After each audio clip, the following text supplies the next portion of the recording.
with the modernistic challenges and the liberal challenges. And I think that the blending process that is taking place among the fragmented opposition historically in Egypt has now blended together into a synthesis which provides an organizing system for this mass movement, and on the other hand might provide it a sense of clear direction. People's power, Rashid.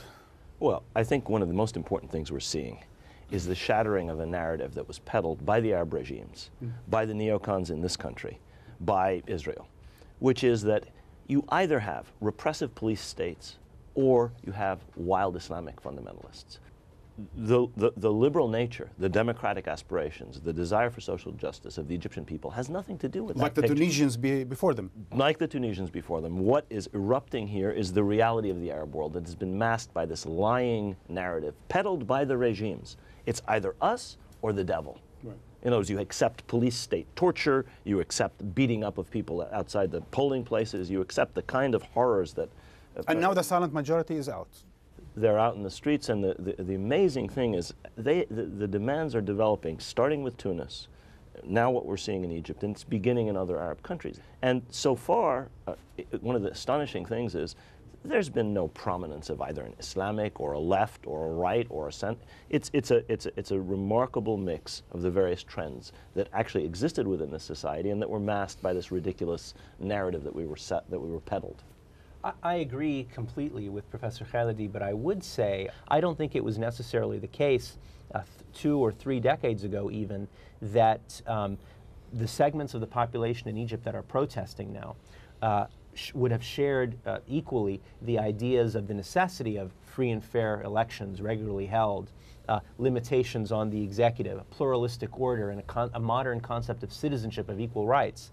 So I think that the demographic changes that have taken place, of course, I think the kind of global acceptance of the importance of civil society playing a role and so on, separate from the state to a large extent, the kind of recognition of the importance of media freedoms and so on by broad segments of the population, including Islamist groups and so on, that this also has made a more pluralistic future possible. I don't think that was necessarily the case 3 decades ago. But the thing is, what we see from the demonstrators thus far, this national uprising, whether in Tunisia or Egypt, or even in other places that we're watching now, in Yemen or Jordan or in other places, they are young, they are industrious, they are inspiring, they are inspired, they are ethical. Where have we seen this ever anywhere? So there is something completely promising in what's going on, judging from what we see. Oh, I think there's a great deal of promise. And in fact, these regimes have very effectively used the bogeyman of Islamist fundamentalism. And in fact, we're hearing it again in this country, in the United States at least, with the comparison of Iran in 1979, very effectively to provide a false choice to Western governments and Western So you don't publics. think this is going I don't think it's in that going. direction? I don't think it's going that way at all. Now, that doesn't mean because that even the Muslim Brotherhood was even part of this, organizing those demonstrations. well, the Muslim Brotherhood For example. didn't participate in the January 25th demonstrations, the original large demonstrations, which took many of us for granted. Nor in That the was April police 6th day. before that, That right? was police day, exactly. And of course, their justification was that it's a national holiday and so on, and we recognize the legitimacy of the police and their accomplishments.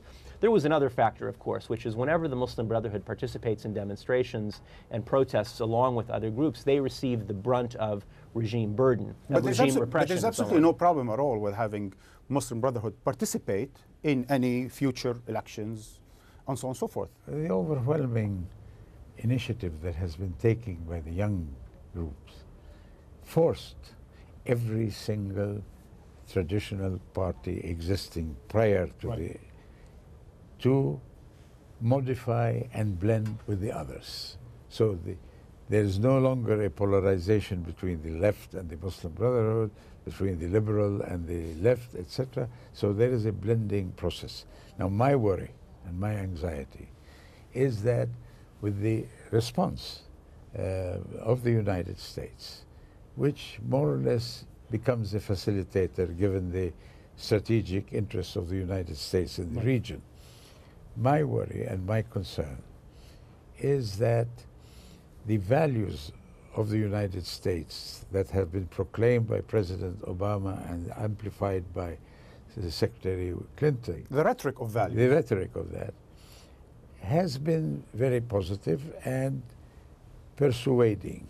However, the strategic thrust of the United States in the region still maintains Israel as a pivot.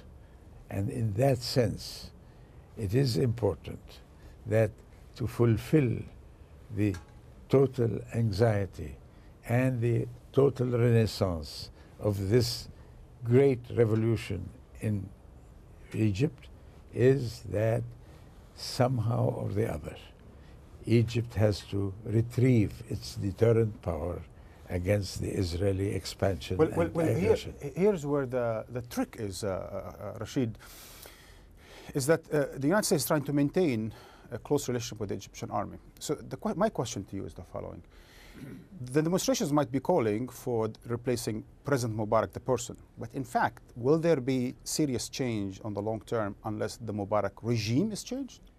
The question is, will there continue to be a police state apparatus in Egypt that determines outcomes when this movement has succeeded or when this movement has come to its peak? But would you trust the regime today to lead the transitional movement? I'm not in Egypt. I'm not an Egyptian.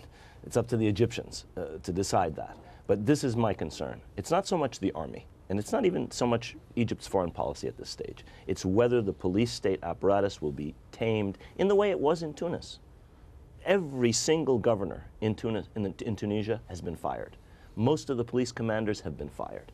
A general from the army, actually an admiral, has taken over the Ministry of the Interior. That is a step that has to take place in Egypt if it is to be freed. So the army has to be, and the security forces need to be taken out of the political system. In the first instance, the security forces have to be removed from the political equation. Well, hence the vice president too, Mr. Omar Suleiman. Well, the prime minister and many other and a whole cabinet. bunch of and that's why I think many people in Egypt have very, very little credibility in a future that simply has Mubarak removed. In other words, the fear is a Mubarak regime without Mubarak, and that's certainly not going to be good for democracy.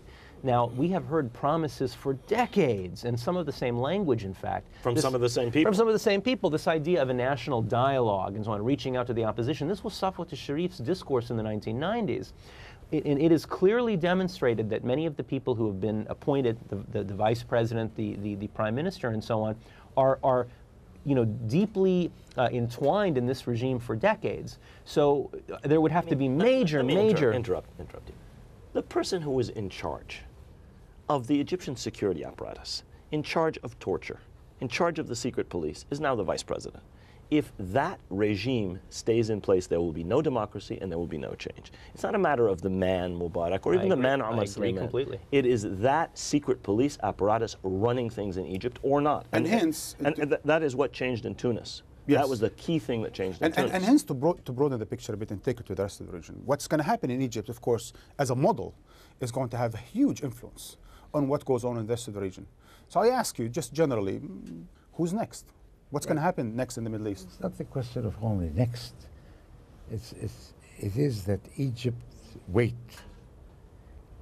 has been totally paralyzed by the former regime, and particularly not only by corruption, not only by dictatorship, but also by the fact that it has removed its national role on the Arab scale. So you think now that the rise of Egypt is possible? You think that will lead to the domino effect in the region? Of course, it would have a dominant effect.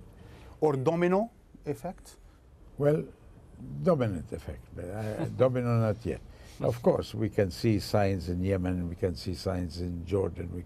People speaking of Pakistan, Ambassador, now. You know, the most important thing, the test ultimately, is that internal democratization and distribution of wealth from those who have monopolized wealth. That's on the one hand. Second is its role in the Arab world, its role on the Palestinian question. Ambassador, you think the test will be for them to lift the siege of Gaza, for example? Yes, to lift one, and also to realize that the Palestinian Authority, which support and solidarized with Mr. Abbas, with Yes. With Mubarak. Mubarak. I think that was a moment of clarifying what is the ultimate substance of the satellitization of the West Bank. So And I being a think client of a client of a client now in the Arab world is and probably I over. think, and I think that